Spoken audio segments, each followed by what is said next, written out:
All right, well, welcome to Chop It Up for this here Thursday Thanksgiving Eve, as we are all getting ready for the holiday that turkeys dread this week. My name is Kevin. This is Chop It Up, where we have the conversations of whatever we talk about in the barbershops. We bring those conversations online in a podcast/video cast format for your enjoyment, edification, and whatever. Again, my name is Kevin. I'm joined by one of my brothers, two new brothers, and one of our brothers is out today, but we'll talk about that in just a moment. Tori, go ahead and introduce yourself. Yes, sir. Tari Watkins, Oklahoma City, Oklahoma. Good to be with the fellas. Hey, this is my public service announcement from last week, and I'm going to give it one more time. Y'all listen up, because I'm dead serious. If your mac and cheese is dry, you will not enter the kingdom of God. I'm letting you know right now. Yep. That is a prerequisite. So if you're making mac and cheese and it's dry, throw it away. I'm telling you, if your mac and cheese is dry, you will not get into the kingdom of God. Just like me. And I co-sign that. Yes, sir. Triple co-sign. All right. Steve, why don't you go ahead and introduce yourself there, brother? All right. Appreciate it, Brother Kevin. My name is Steve. I'm here in Edmond, Oklahoma. Thank you guys for inviting me on and being a part of Chop It Up this evening. And I would also like to say that as far as the mac and cheese goes, you need to be sure of where you're going, because if you show up with dry macaroni and cheese at the wrong gathering, you might be on your way. You may be on your way out. Yes, sir. Hey, just let you know. Y'all think we playing? Y'all think this is a joke? We're trying to help y'all out. Just let you know. Los, introduce yourself, bro. What's up? It's Los, aka Cazo. Government name is actually Carlos Rivera. Live in the mid-dub by way of NYC. Been out here for 21 years. Excited to be talking about this topic, because I know I'm sorry too, man. Notice why I prefaced that I said by way of NYC, like I was on WWF or something. You know what I mean? Right. Throw that in there, and to not only triple cosign, but then to add a fourth element on top of that, man. Even if you was late and you got to get the box mac and cheese, still make sure it ain't dry. Season it. Soup it up a little bit. Add some whipping cream to it or something. Some half and half. A little bit of extra cheese. Get the Velveeta not show nacho up cheese, looking like a brick. Something. Some smoked paprika or something. Add something to it at least. You have to be creative if you show up with box. You have to be. Because here's the thing: you will get demoted to cups, napkins, and forks next year. And it had to have been something happened to the person that was supposed to do mac and cheese. Right. And they needed you to come through in a pinch. That's back. If you knew you were supposed to make mac and cheese and you went and got the box, we got issues already. Yeah. Hands down. And that demotion is not to paper goods, because you could mess that up. You're getting demoted to ice. Hey, no, wait a minute. Hold on, you can mess that up too, because I don't want no Food Line ice. It's got to be ready. It's got to be REDDY ice or Sonic ice. Yes, sir. You can mess up the ice too, bro. Okay, you know what? I need you to bring air. There we go. Just bring air. Just brush show your teeth. Just come. Brush your teeth to make sure your air is straight. Just bring air. So, hey, and you're not taking the plate home with you.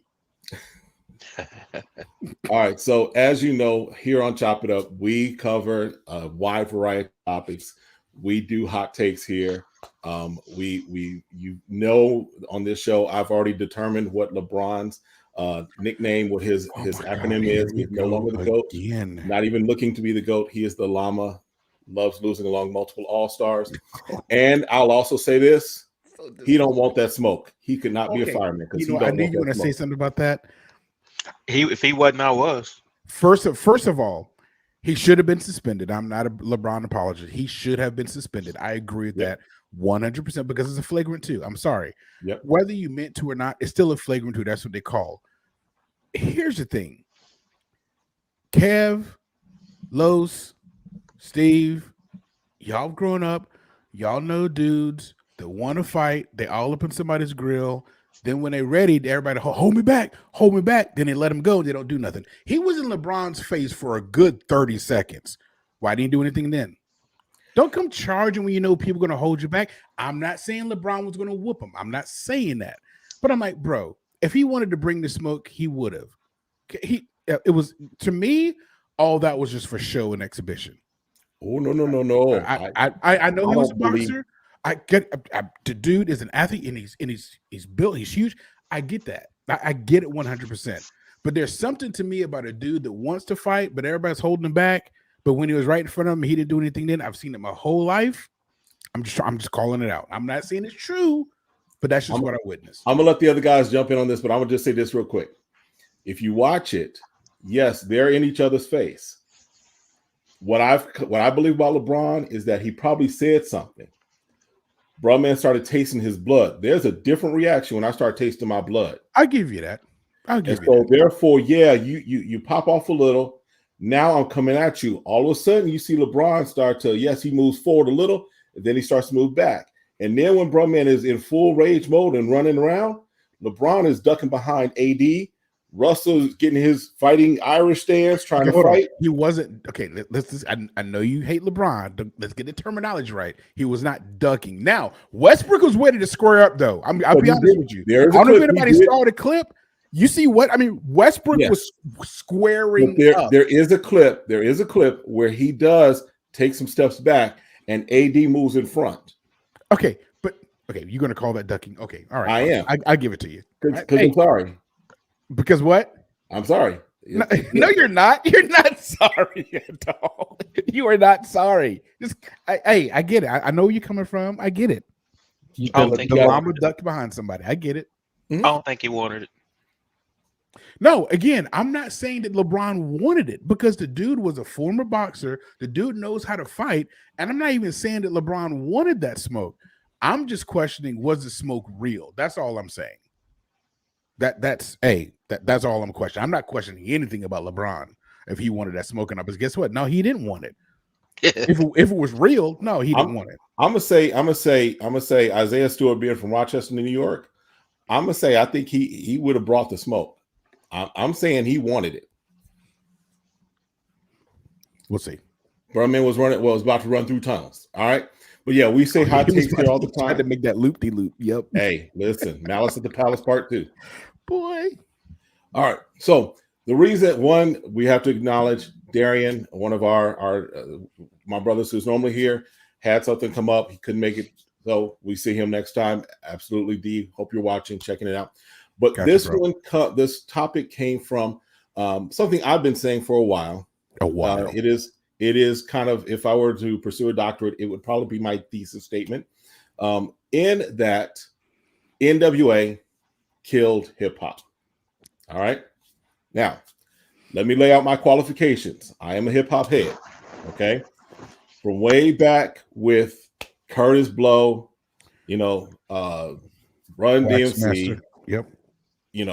Sugar Hill Gang, the whole thing, right? Yep. All the way up through the 90s, even now with gospel hip hop, and still some stuff I'm still looking at Cole. I'm still looking at Kendrick as lyricists. Yep. Right. True. Now, lyricist. Yep. When I say this statement, I know I say it for shock value. Imagine that. Of course. Imagine me saying something for shock value. But when I say that, I'm talking about the culture of hip hop versus the art of rap. And when we look at where hip hop was when NWA came out, where hip hop was when NWA came out, we have not been able to recover that as far as mainstream hip hop. that has now become what we call backpack, now what we call conscious rap, now what we call, we kind of shifted it over. And so where we see now, as far as hip hop, the culture now, it has become something that is very different than the culture that we saw before NWA came on board. Now, recognize the value, recognize what they have added to rap, recognize what they brought to just conversation and all of that. But when I say NWA killed hip hop, I am saying that what they destroyed, what they killed, what changed after that, we can't get back. And I think that was the culture that many of us really loved and enjoyed. So do you really think we can't get that back? Because if we have that conversation, because we have to look at why did NWA become as big as they became? Because they were the forbidden few. Do we just chime in like we at the barbershop? Oh, yeah. It's called the shop for a reason. Take it away, brother. With that statement, it's like you're trying to say that, like, in that era that we refer to as the backpack rap era, the golden era, if you will, of hip hop, that NWA, if you will, created it. So they killed it because they brought it to a certain plateau. However, I would really beg to argue to differ on that, because there's several other artists that contributed to that era, including NWA. Because if you got to look at it, back in that time, that was the height of East-West beef. I mean, we're not even talking about Tim Dog calling him out with F. Compton or anything like that. I mean, let's throw that in the game. But, like, you can't really just say that. I mean, if that's what you're saying, that's what I'm interpreting your words to mean, then I cannot agree with that statement. On one, being invited for the premise, and two, continue talking about this topic, because I can't wait to hear it, Captain. Can't wait. Steve, you got the NWA shirt on. Oh, most definitely. I did that intentionally. I just got this in the mail 2 days ago, I think it was. But did you order it just for the show? For the show. It's for the culture, man. You told me that, but Kev got some black and blue thing going on, man. I had like NWA was gonna come on back here, boy. So I'm listening to you, Kevin, and you know, just the culture that was present prior to. I don't know that they killed it, so to speak, more so than they just kind of amplified kind of what was going on and their reality of what was happening. It was the culture that was transformed because of the environment they were living in, if you will, because they really didn't jump out with the whole after police just because they wanted to. It was speaking definitely out of their experience in living, just as hip hop was prior to that. When you look at some of the mid 80s hip hop on the East Coast and even on the West Coast, that was really just talking about life as they were living it. So I think the sad thing is the culture had shifted to a point to where now the reality that was really happening in the hood was not a reality people really wanted to hear necessarily. And when I say people, I'm talking about mainstream. They didn't want to hear that this is really what's happening. And to your point about can we really get it back, I'll just stick in the same vein I'm speaking in. It's going to be difficult because of where we have transpired in our culture right now. So there has to be a culture shift in order for us to kind of get that back to where it needs to be. And that's going to take something obviously far greater than us just chopping it up. But there is something that's a little bit more. I have this shirt, but at the same time, I like the fact that they were trendsetters. I'm all about trendsetters, right? So that's just where I stand on it. Okay. Morris, you kind of called my tell right there. Because here's the thing. Hmm. Because yes, they were storytellers. Yes, they were telling about what's happening. I got introduced. Now I'm a kid. I'm growing up in Chicago, right? So I I know what we're experiencing. I know what we're experiencing with police. I know what we're experiencing with the hood. I understand all of this, right? Um, I point out, for example, KRS-One, Love's Gonna Get You, talks about the drug game, talks about that whole thing, right? And then this whole I forgot which one it was, but he basically makes the connection from overseer to officer. So we have these conversations that have been happening in hip hop about police brutality, about drugs, about all of these things. I got introduced to NWA not on the local radio station, Local news. not on the local news, not in my peers as far as in the neighborhood that I was living in. I got introduced to NWA at the predominantly white, predominantly Jewish high school that I went to. Okay. So the thing is that, like Morris said, the record company saw the opportunity and essentially stuffed out the conversation. And so whether we realize it or not, I believe that there was a conscious effort, if you will, to take and amplify this quote unquote gangster rap. I hate using that term, but that's what it's been termed as, right?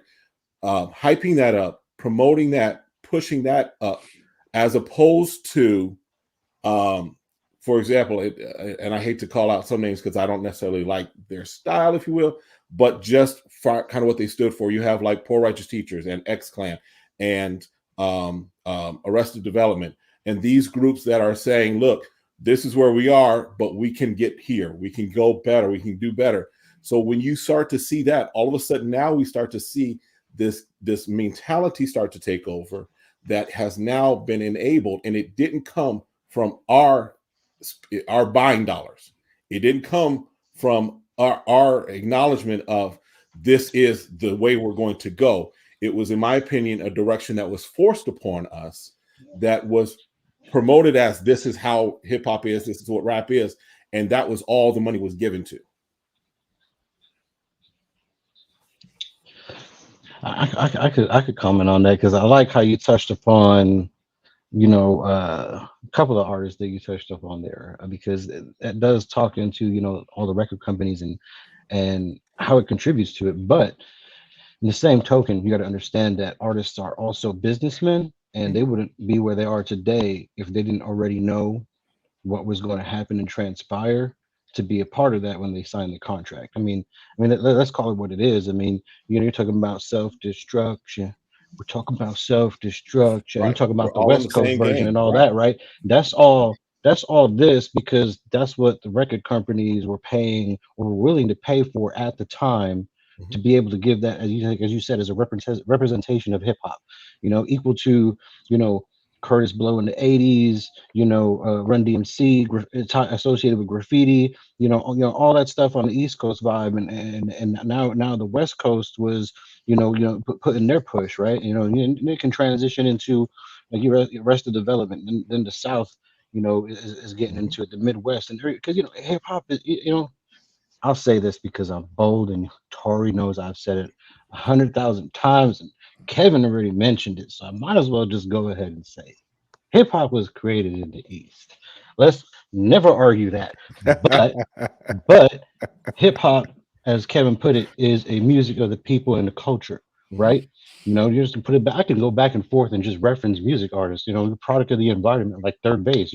Everybody is a product of the environment, putting out what they see, right? Right. And it's what again, what business is willing to pay for until something so extreme happens that wakes people up, but then the industry still capitalizes on that too anyway, right? But as you put it too, hip hop is always and always has been and always will be the art of storytelling. Right. And as you said, I agree with you in the statement that the art of storytelling for most artists out there is 100% dead. Yes. Mm-hmm. Mm-hmm. There's a And handful still out there, that's a though. whole nother show, Kev. I mean, that's a whole nother show. That's a whole nother show. Yeah. But I mean, for this one right here, I mean, like you mentioned a whole bunch of things that are transpiring all at the same time, right? The '80s, you're talking about Rodney King and Mhm. all this other stuff that happened. Central Park 5, right? I'll talk about that because that's something that's near and dear to my heart because I lived in the area. I played Mhm. baseball with those dudes. You know what I'm saying? I was ingrained in stuff like whereas my brother in that same area of time, something happened to him. But again, back to the music, all that is driven by the music. So pretty much and back and forth, it feeds off of one another. Yeah. And I mean, I was bumping NWA on the Upper West Side, going to school in Spanish Harlem because that was, as Kev put it, like look, I'm in the Upper West Side of Manhattan, which is predominantly Caucasian. I'm the Mhm. super son, banging a Run DMC tape and an NWA tape on the bus to school, right? And then I'm going to Spanish Harlem, where everybody it's the norm, right? Yo MTV raps, Fab Five, it's just the vibe. You know what I'm saying? I Mhm. feel you. So it's like, but you can't. Hip hop has just gone through cycles. It's gone through different cycles. There's always been the conscious rap. There's always been the gangster rap. There's always been the backpack rappers and all that stuff. And it just kind of every so often the artist comes out and brings that back, like you said. Just something to trigger where that movement can just come back. Someone mentioned it earlier, but Yeah. I'm gonna let someone else talk, man. I can talk for days about this, man. We only got an hour. Yeah. So, Carlos, you hit on something that I was thinking of earlier. I was thinking about it earlier today. And I mean, we're close to the holidays, so Kev and Carlos knows, and even Steve knows that I make comparisons between two different things to make it maybe a little bit easier for not everybody else to understand, but for me. And so I did the same thing with this earlier today. I think of Southern cooking. I grew up in the South. I grew up in North Carolina. There's been many, many different types of places that have tried to replicate Southern cooking, and they call it Southern cooking. I'm like, okay, yeah, you know what? You kind of nailed, not kind of, you kind of got this right. This is, yeah, but the rest of it, nah, it's a good attempt. It's a good try, but nah, that's not soul food. That's not true soul food. Now, there's still remnants out there. There's still places out there that still is still around, but you have too many other people trying to replicate it and make it better, or trying to spin it off into their own quote unquote variation of it. So I think of the hip hop the same way. Um, Hip hop, and I agree with you, Los, and Kev. You already said it. For me, it's all about storytelling, and it's always been about that. And that's why there's been a whole lot of junk that I haven't listened to in the past 20, 25 years, because it's not storytelling. It's just a beat and something that's put on repeat. And then it's fluff. That's what I call it. I call it what's the name of the gum back in the day? Juicy fruit wrap. You chew it for 3 or 4 seconds and the flavor's already gone. And so that's the way I see it. And that's the way I see a lot of the stuff that's being produced. But you still have people out there like Kendrick Lamar. We talked about Common before, lyricist. Somebody else mentioned, so I forgot. It went from my mind, but they're still there. It's that thread is still there. That stream is still there. That thread of true, what we've called hip hop before, which is true lyricists, meaning storytellers. It's there, but it's not the thing that's being advertised. It's not what's being put out there. It's not what's being put in the forefront. The people that are true to wanting hip hop, and those, there's still a handful of artists that are out there. So I think that's why I kind of disagree with the phrase killed hip hop. I think what it did, it put a light on a different type that they threw the money at. But as far as true hip hop, like true jazz, true classical music, true R&B, that thread is still there. It is not the common thing that people are seeing, that that people are blowing up on Apple Music or videos or whatever, but that thread is still there. So I don't necessarily agree that hip hop has been killed. I just think now the money, what society sees, and what we talked about Travis Scott before, and now all that mess is out there. So I look at it as being, for me, I can find those handful of artists that I will listen to. I'm okay, yeah, I'll spend some time listening to that. But as far as mainstream, that was the word I was looking for. The mainstream stuff, no, it's not there. When we grew up, that stuff was mainstream, meaning we knew about all that. I mean, we knew about it was Run DMC, Curtis Wyman, and you keep naming Waxmaster, all of them. We knew who they were. Now we have to find it a little bit, not find or dig, but we're selective. It's not many to choose from. I can throw a dart at a wall with all these names of people that have been doing bubblegum rap for the past 20, 25 years, or juicy fruit rap, and I'm not going to listen to it. I'm not even going to do a free download. Walk it out. Walk it out. You got to think I think black about and yellow, it like black this, and though, yellow, man. black and yellow, black and yellow. Yeah, no, I'm not doing that mess. No, I think about it like this, though, because here's the other question within this debate. There's a couple of questions here, right? Without NWA, there's not a lot of artists, not even just from the West Coast. Yeah. But would gangster rap have taken off as much in the West Coast if it was only Ice-T, or if it was only the other cats that were out there at the time representing the West Coast? You know what I'm saying? The DOC, right? All these people inspired other artists from the West Coast. And you talk about that era, that 92, that 93 time frame where, I mean, I don't think hip hop really died. I think it contributed to the fact to where, we're talking about, mention the word conscious rap, right? Well, if we look at the word and define the word completely, and I'm not going to break out a dictionary right now, but we're consciously now aware of what this hip hop vibe is now like in the West Coast and what they bring to the table.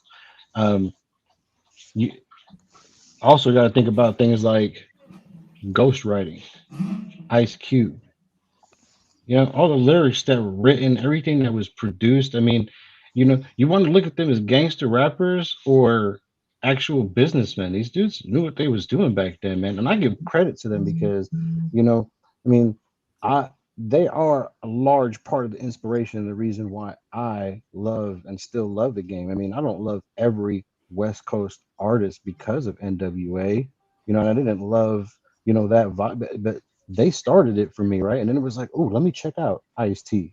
Let me check out DOC. And then to the 90s, you got to bring out other West Coast artists that came from there. You got your Snoop Dogg, and then earlier, about 20 something minutes ago, you mentioned you're just now peeping Kendrick Lamar. Without NWA, there is no Kendrick Lamar. There's not a lot of artists. And he is, to me too, in my opinion, one of the select few of the new hybrids and new breeds coming up. But you know what? But it's because of what circle they were in. Yeah. You know what I'm saying? Like we're just talking about the circle they were in. You grew up with Easy, Dr. Dre, and all these dudes. It's like Pun's son. Like you expect him not to be able to spit. I mean, like you're Pun's son. That's not only a lot of pressure, but it's like ingrained in your DNA somehow. Like it's just part of you. You know what I mean? Like, yep. Well, I want to hear from Steve, because Steve, I know when he put the comment out there about Public Enemy is a cycle that we won't get back. You pointed at that. I want to hear from you. You've been kind of a little silent right now. I want to hear from you. That's because he about to drop the thunder here in about 5 minutes. That's why. He's good. Selective. It's a couple of things, man, and that I've been thinking on, and Los touched on it, and I'll touch that first, and it deals with the DOC, who was in the background writing a lot of those lyrics with NWA on that Straight Outta Compton. He had a hand in a lot of that. Mm-hmm. And if we deal with the what ifs, I firmly believe that had he not lost his voice, he would be a bigger topic of conversation. Because absolutely. If you as a real hip hop head, if you listen to his one album that was the bomb, beyond just It's Funky Enough and The Doctor, if you listen to the whole thing, and I was of the age when that came out to where I listened to the whole tape, that kind of thing. You see, the giftedness that he had, right? Which would have I think it would have transformed some things, and I think he would have had a bigger voice in what was going on inside of NWA, right? But that's a what if. But back to what Morris talked about with Public Enemy. I think too, just what they were talking about and what they were really trying to empower the Black community to do and stand for, built on some of the things that, from Boogie Down Productions and KRS-One and those guys were talking about. And you alluded to it earlier, Kev, I think, talking about God, I just lost their in my mind, but to the east, my brother to the east, X-Clan, things of that nature, things that they're talking about. But PE was, Chuck D was cutting edge. I mean, he was like, he held no punches, and you can see that transition even with Cube stuff. When he left NWA, and how what he was talking about really was a conscious effort to unite and rally, and some forewarning to the powers that be, that if we don't get this right, this is what we're going to do. Just like in one of his songs, if we don't do this, we're going to tear this joke up. And you know which NWA track pointed that out explicitly, as far as that transition you're talking about, Steve? Express yourself. That right there. I mean, that was the most consciously based hip hop song they put out. You know what I'm saying? Where they're not talking about just craziness. You know what I mean? Right. So, yeah, I think we as a culture have to do a better job of recycling some stuff, because there's a message in that stuff, right? Just as we have had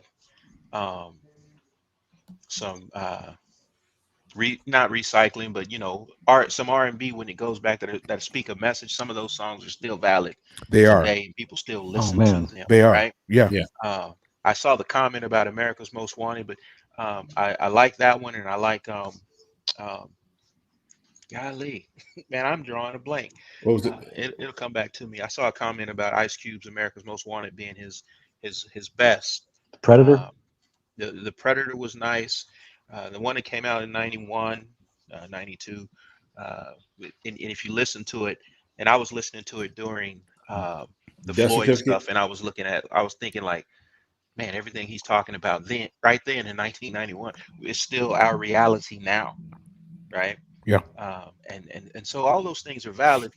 I think NWA may get that bad rap because a lot of the things that they were speaking out of in their experience were things that most of the world wasn't aware of, that was happening as a result of the LAPD. Oh yeah, right. Yeah. Right. No, yeah, As just corrupt as it the was, fact that we weren't their aware music of all got of that. associated with stuff too. Even though we've encountered stuff on our own, being in the Midwest, the South, or whatever. Right. But the level that it was with the LAPD, It's a whole we weren't different aware level. of. It's a whole different level. And they brought that to light. I mean, you think about challenging one of the largest police forces in the country with what you're saying, And one of the it's more going to corrupt be police met in the with country. Yeah. resistance, right? It's going to be met with resistance. Yep. Yeah. So that's my 2 cents on that. But the Public Enemy, bro. Yeah. We won't see a Public Enemy again. No, we won't see that. As much as, and if you notice, they're still out there, they're still doing stuff, but they are getting no pub, no publicity, no rep, nothing. Which then goes back to, and when again, let me just make it clear, when I say NWA killed hip hop, I get their value. I'm not anti NWA, right? I want to make that clear. I am not, because there were times I was like, especially when I was in Atlanta during the Rodney King riots, I was right there chanting their famous one about the police, right? So no, Kev, not you, brother. Yeah. You want to talk about corrupt police forces? Atlanta, Chicago, and LA. They all run in that same circle. There's a BC at the end of all of our names. Yeah. Yes, there is. Yes, there is. That before Christ is real. People seem to forget that, though, man. People seem to forget that.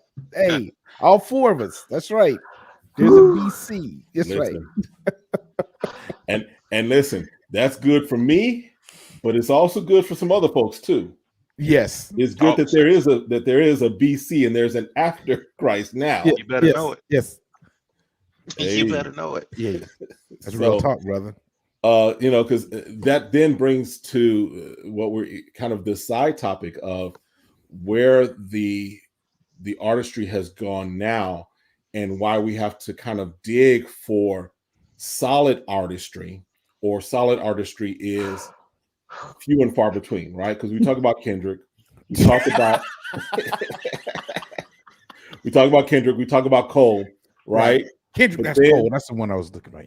Yeah, but then you got, who was it talking about mumble rappers? I think Morris put out a thing about mumble rappers. Then you have these artists that put out songs that are just great for summer hits, right? But next year you don't know who they are. You can't remember, right? Clueless. So the longevity that we have, that we look to, and we say, for example, the AMAs just had, and I know it's not hip hop, but they just had New Edition, right? Yeah. New Edition is forever a classic group that will forever. They will forever. When they 65 years old, we still gonna be talking about Candy Girl. Candy Girl. That was the song bubbling in my head right there. I'm all right. Yep. But and I've talked about this with my son. I was like, look, I don't know what's in your generation that you're going to be 10, 20 years from now. Whose stuff are you going to be consistently like every time it comes on? Their album is hitting. Their album is pumping, right? Only one as close as Bruno Mars right now. I mean, yeah. But when we're talking about hip hop, but yeah, that's not hip. Yeah, it's not even close to hip hop. No. Like I said, other than the Kendrick, other than Cole, other than folks like that, yeah, that's it.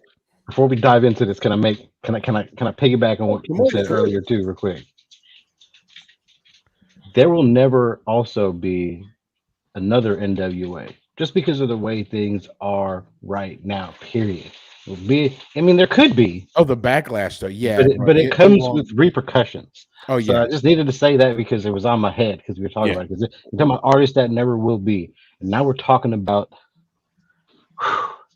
another side topic, which is why I had to put myself on mute, just hold myself, man. Yeah, careful. The FCC has been known to just kick me offline every now and then, so be careful what you say. Yeah. And I will definitely keep it PC occasionally too. So, but before I even go there, I know they're not even listening, but I have to give it out to people who are in the realm of the artists that we will be talking about, possibly in the next 10 to 15 minutes. So, big up to KRS, like you just mentioned. Big up to all the founding forefathers of hip hop. Let me just put it like that. Whoever you think your founding forefathers are, we can have another conversation about that later. Yep. But so the whole lyrical game, man, boy. You bottom line for me, whether it's you went through whatever education system you went through, or you were self-educated, it all boils down to being educated. Because you can't put words together if you don't know how to formulate a sentence, right? Grammar. If you know what a thesaurus is, then your game, your money. Like I don't know not one lyricist that hasn't done anything outlandish to expand their vocabulary. Not even outlandish. Maybe what they would consider that their peers would think would be outlandish, but for me, it would just be like a normal everyday activity, like reading. Just put it out there. Reading is fundamental. Remember those commercials? Yes. RIF. Let me spell it out in some sand. Can we play that commercial right now? That's just the bottom line. You said it, like juicy fruit wrappers. I call it ABC nursery school because it's there's no. And don't get me wrong. That's the thing is I love a lot of music because if the beat catches me, I'm gonna go squirrel. What's that? And then I'm gonna chime in, and then within the first couple of seconds, if I'm not hearing anything that's catching my attention, I've already backed out and I've already started writing my own bars to your beat. Period. Just put that out there. I think that's what I do. I'll just write to your music. Right. Because I'd rather write to it than listen to something else I can't tolerate. But it comes down to just that vocabulary. If your vocabulary is not large, or you don't plan to expound on it ever, how do you plan on creating a story or painting a verbal picture? Right. Like Well, otherwise, you're just recycling the same verbal picture that you recreated. if I can interject, Los, I think the thing that has done a big detriment to that is the fact that we have a generation of folks that don't use vocabulary in everyday language. They don't even, in talking and texting and all of that kind of stuff, they Right. don't. So they don't even have the acumen to be able to even just do that in a general conversation, right? I've been in conversations and I don't try to throw big words out there at people, but I've used some words that I think are real simple, and they're looking at me. Like it's like What's they that speak mean? in German. What you Right. mean? Right. Yeah, Exactly. I mean, but if you're picking up your favorite hip hop artist album and he just dropped a word that you never heard of, shouldn't, I mean, for me, common sense would be like, yo, what that mean? Let me look that But up. here's the Let thing, me Carlos. It study this depends thing. on who they're listening to. If they're listening Yeah, to but a let's say you're Cole, talking about, we're talking about NWA now and Cube and all them. And then, I mean, you that's a whole can't different limit their generation, though. vocabulary. I mean, it's not like Yeah. they didn't have one. But for this generation, it's this. I think it's a vicious cycle, right? Right. Because I think that we have music that has influenced the culture, and the culture Right. influences the music. So we have this vicious cycle of I just want a beat. I just Right. want you to talk about partying. I just want you to. I want something that I can I could do a just TikTok dance to recite become back. famous. I can do a Right. TikTok dance. I can recite real quick, and I Right. don't have to really think about what I'm saying. Right. With our generation, there's still stuff that is, for example, when Karis once said, "Put a quarter in yourself because you played yourself." Yeah. There's stuff that is just what I call verbal gymnastics that we heard and we saw, that it's like you had to go back and listen just to catch You what have they to were saying. rewind it. So what did he just say? Yeah, exactly. There is no rewinding in my opinion for this generation. It is just, if I rewind it, it's just because I want to catch the beat again, right? But there are some, and we've already named their names. Right. It's just the thing is, it's not what's being put out there as mainstream. And Kev, I said it to you and Darian. I was a few weeks back, and I don't know if Los and Steve know, but we keep bringing up Kendrick Lamar. But I think about true lyricists that are common back in the day. Mhm. The fact that Kendrick Lamar won a Pulitzer. Mhm. Think about that. That's huge. right. A rap artist winning a Pulitzer. Mhm. I mean, they're, as far as a writer, anybody in literary, that is their top award. I mean, that's huge. And the fact that we still have young cats out there doing stuff like that, to be one, to even be considered, two, to win it, and I even think of Chance. I mean, we've got people out there that are lyricists, but again, they're not what's being put out there as far as mainstream. It's still there. Mhm. The question is, cannot even be brought to the forefront to where it is mainstream versus what we have out there now. I think the answer to that is no, because the way the money is being forced out, people just want one hit wonders, and they want to sell a record, they want to sell an album, they want to sell a They want the single and get scans, it yeah. out there, and instead of creating something of substance. I mean, I think of universities now. They want a coach to come in. They don't give them 4 to 5 years, which every single coach in a college program should get 4 to 5 years. That's just common sense. But if you don't turn a program around in a year or two, I mean, look at Texas. They're talking about firing their coach already. Hasn't even been a season yet. No. Have they lost some games they shouldn't have? Of course. But let them get their people in it, because they have to have their substance, what's important to them, what they're playing. Unfortunately, with music now, we don't have that. We don't have people putting substance instead of just one song, a whole album. I mean, how many people put out albums and it's just one song that people listen to? No, with NW and all these other people that we've mentioned, we're talking about listening to the whole album. You don't do that. I mean, I look at Adele. She waited, 5 years to put out another album? But look You at know it. what? I mean, there's a lot of substance in that. You bring up a good point right there, because you said you gave an instance of time. You said 5 years. So before I touch upon that, I would like to argue the fact that yes, hip hop can return back to what Its we would glory. consider the state that it should be in. And I say that because One, we work both for technology, right? Technology driven society company. I mean, let's look at artists like Souls of Mischief, who were like one of the first West Coast artists who transitioned like to the internet game. The Right. internet has allowed a plethora of artists to just go out there. So like the 80s and like all the artists that we're talking about, it's a matter of going out there and seeking what it is that you're looking for, Mhm. right? And if you're not willing to seek what you're looking for, then you're not going to find it.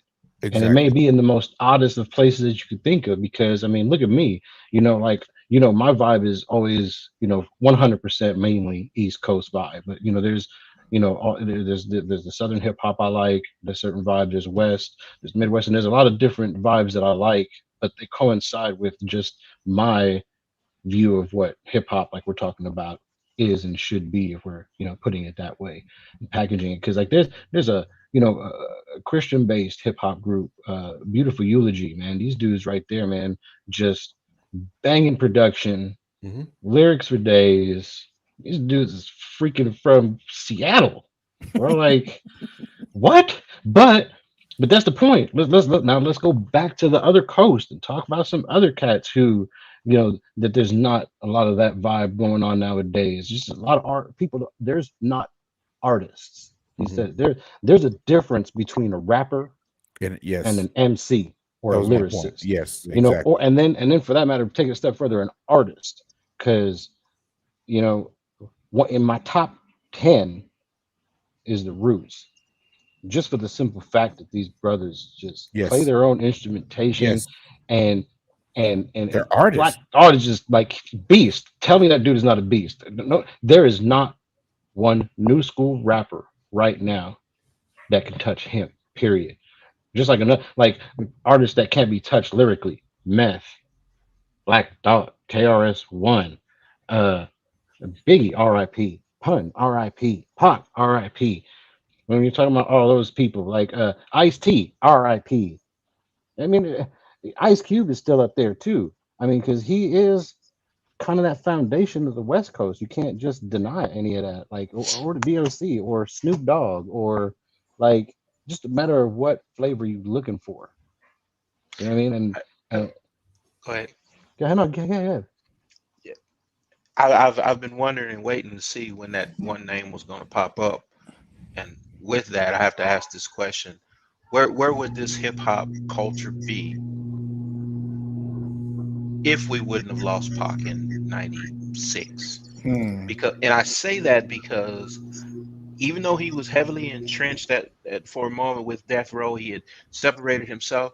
But think about the challenges and the things that Pac was starting to put out there, and really the more awakening that he had. Um, I think it would have done some magnificent things in our culture, because I think Pac was changing. How Pac, so? yeah, yeah, I I, agree. I I personally think he was changing just from just his message and what he was talking about. I Okay. mean, listen to his interviews and then just kind of some how he was moving.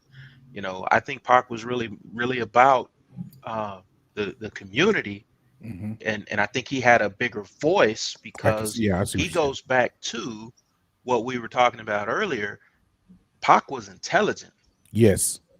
and Pac could he had the ability to intelligently put somebody in check. Right. Yeah, I mean, let's because if you look at Pac's one, his growing up, if I remember, his mother, if I'm correct, was Black Panther, was very active, right? Yeah. As far as social justice, what have you.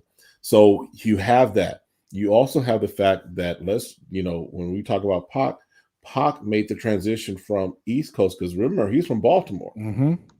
So he made the transition over to West Coast. So you consider him a West Coast rapper, but at his heart, he rocked with the East Coast, right? He does. He got just to put. He got roots in Harlem, to put it Yeah. like that. Like I went to school with like family of his. Like that's Yeah. how crazy this goes. So keep talking. So yeah, when you got Pac, you have someone who, and this goes back to even you see and I've talked about this before, you see how Malcolm and Martin start to make this shift towards the right before they're both taken out, where if they both got on the same page, which is, they were starting to come to the other viewpoint. Malcolm was becoming a little more peaceful. Martin was becoming a little more, nah, dude, let's not do that, right? They're about to meet in the middle, and it was getting they had met in the middle, Stop where that would be. And if Pac had made his full transition to really becoming, because he saw him for himself when he's accused of stuff and how police handled him and what have you. So he's seeing this and he's starting to say, okay, I can party for so long before we got to make some changes, right? And so if Pac had been still on the scene, there's no telling where we might be just from a hip hop social atmosphere type of thing, because Pac could speak and he was intelligent. So he could give the thug side, if you will, but he also could come in and basically have a conversation with some of the most intelligent people and hold his ground. And his thug side was more in his music than it was in just a general interview and conversation. Yeah. Yes. Yeah. It was more of a music persona than what he actually was. Yeah. All right. So we got like 8 minutes. Real quick. You knew this was coming. Oh, Top God. 5 MCs. Not in any particular order. Not in any particular order. And this is not one gotta go. So this is not like, thank who you God, don't name just is out the door. We're just saying, talk about this ain't one gotta go. This is exactly like one gotta go, because everybody in their head right now is like, okay, you can put it that way, but I'm just saying, who are your top 5? And it could change. The top ones that you prefer. Not saying that the other ones got to go, right? But if you had to pick your top 5, like the ones that you would always want to keep in rotation, that's what he's asking you. You don't have to get rid of everybody else. You can sneak someone in for an honorable mention if you want to. I mean, you've already mentioned one of my top 5, which is Black Thought, who I think Black Thought is one of the most underrated rappers, MCs out there. But when he did, was that the one, because he did like, what was it, 15-20 minutes of just like without taking a breath of just straight spitting freestyle. Black Thought's one of my guys, one of my top 5. Just putting this out there, I'm leaving this to you 3, Kev, but you know me. This isn't going to be my forte, so I'm gonna sit back with my virtual bag of popcorn and just listen to y'all go at it. So, and I'll just, while you guys are thinking, because I keep kind of my 5 there. You got Black Thought, you got Pac, you got Biggie, you got Nas, and you got. We didn't talk about Biggie yet. I mean, Rakim. You got Rakim. Those are kind of my top 5. Doesn't mean, because I still recognize, because I love Common, Common Sense, Cube, who still has my favorite diss track of all time. Of all time. I'll still play that in the gym sometimes just to get myself hyped up. Steve, know what we're talking about. We had that conversation many a day. Already. Oh, man. You know, I concur with Rakim. I concur with Pac. Cube. And I've mentioned his name already because I really believe in him. I love the DLC. I'm just, now he don't come up in many people's conversation in this conversation. But for me, for sure. And I mean, there are others that I could listen to and I'm good. I mean, I thought early Snoop was better than what Snoop evolved to, in that sense. But man, they haven't even been brought up in this conversation. But we can't. I'm pun intended. We cannot make these jokers an outcast. I'm with them. Yeah, Andre 3000 is yeah. 3 Stacks is I got to give credit to them too, because I know my boy D was watching earlier, and like he still has the vinyl. That's one that like we would just bump. Man, I feel so much You know what? I'm gonna say. I'm just gonna rip off the band. You stressing over there, bro? You all right? Yeah. You know you this topic, okay, bro. man? You know I bleed hip hop. Hey, Literally. that's why I said that you will be part of this conversation. You needed to be. First and foremost, just to throw them out there, I gotta say it. Not this is in no order. We just got to name 5. So the Yeah, first person I'm gonna name is Pun because of what he represents for all Hispanics in hip hop. Period. I give you that. Uh, like that dude paved the way for a lot of cats. I mean, I know technically Fat Joe did. Let's throw that out there too. So I'm not no disrespect to Fat Joey yeah. Crackman because that dude right there. Without him, there is no Pun. But without no Pun, there's no Terror Squad. And that didn't really just take off like it did. Let me just say what it is. Um, and then I got to throw another one that y'all already threw in there. Because Rakim is like that dude. Like I bought all his albums and would literally stay up and rewind and write down from the tape what this dude was saying, so I can know what bars was like. Mm-hmm. And like I just liked his flow, bro. Like the things he was talking about is just like this dude right here just got me in a trance right now, bro. Plus the production. So big shout out to Eric B on that too. Because like I said, the beats got a lot to do with it, man. The beats got a lot to do with it. So that's 2. 3, and I think y'all mentioned him too. I'm gonna have to throw Nas up in there just because that tape and the CD that both got destroyed and burnt. Like it was just in heavy rotation. Like that was just part of my everyday life, just walking. That's 3. You got 2 more, bro. I know. I gotta choose wisely. No, it's not super dramatic, but this is important to me, man, because there's a lot of artists out there. Um,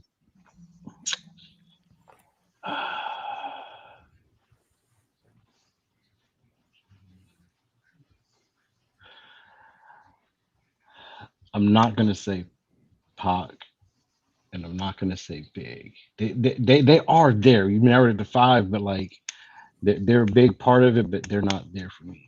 If we're really keeping it really real, I gotta take it back to just my OG General Salute, Bus a Bus, because talking about conscious rap, leaders of the new school boy, Scenario and Bus is my that right there. That can get me in the right frame of mind in the beginning. Powerful impact, boom from the cannon. Trying to read my mind. Listen. And then 5 out of this is I don't. It's probably gonna blow y'all's mind, but maybe not. But number 5 goes out to MC Search from Third Base because it's another group for me. Lyrical production was on point. They spawned off a whole nother generation of lyrical rappers, and to me, like I've been a big dude of just doing things that people told me that I couldn't do. And for them, I know it was part of their motivation too. Like you're talking about 2 Jewish dudes from Brooklyn dropping beats and bars. And I was like, yeah, I'm in. These dudes right here. The Cactus album is classic dope. And they really set off and continued my journey for real. Like those dudes are a big influence for me. So All right. I listen, all of them that everyone has mentioned, definitely I get it. Yeah, gas face, right, Mark Morris. You know, I get all of them. And that's the thing that about I think our generation that we saw that I think the conversation with my son, as far as this generation, I don't know that they're gonna have the ability to go back and be like XXX Tentacion and some of these other guys. Not saying that they don't do. I haven't listened to some of their stuff as far as in depth. I just know it never caught me. So, all right. before I forget, shameless plug, big shout out to the Wu-Tang too. Wu-Tang for life. Wu-Tang. Oh, them your boys, bro. I'm surprised they want. I was expecting you to say that. I was really surprised they want because I know how much you are in the Wu-Tang. Now that they're there too, man. They're there too, man. But they're part of that whole. That whole generation that Kev mentioned that 91, 92, 93. That was that transition. There was that transition, and Wu was definitely definitely Yeah. there for that. But And you can't forget Red Man either. I mean, oh, Nope. Red EPMD. Let's You know. stop, man. Let's Yep, stop. Morris. There you go. listen, Man, I forgot about Eric and Parrish, but that's a yes. whole I nother never forget conversation. about them dudes, bro. And then the other one that was what was his name? Keith Murray. Keith Oh Murray, man, Another lyric, boy. That right? dude, man. That's another show, Kev. What happened to that Listen, dude? He already so got now shows. that's so somebody who had me looking in the dictionary at one time because I was like most beautifulest. see, You're like, what? well, Did he make just that up? like that. What? Just like that. Yes. All right, we're Hey, gonna wrap it up here. Go ahead, Steve. You got something what? to say? Yeah, one last thing. I mean, because it deserves maybe its own show, maybe sometime, or just segment, but just to talk about some of the Christian hip hop artists and really Yes. Yeah. give that some energy. Yes. In fact, 100%. if you guys are down, let's make that next week. Yeah.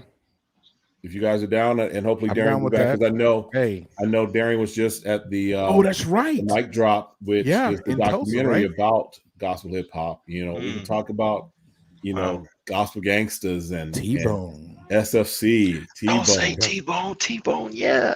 That's my That's a dude. I'm throwback, telling you, man. T-Bone's my dude, That's a bro. throwback. Tunnel Hey, Rat. Last Street Listen. Preacher, baby. Hey, Yeah.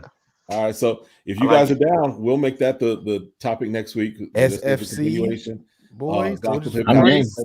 All right, so we'll do that. All right, but that's it for this episode of Chop It Up. Again, you can always catch us every Tuesday here on Facebook Live, YouTube Live, as well as we have a podcast that's on the Anchor Network, and so definitely be checking for us. We'll see you all next time. Have a great one. Be blessed.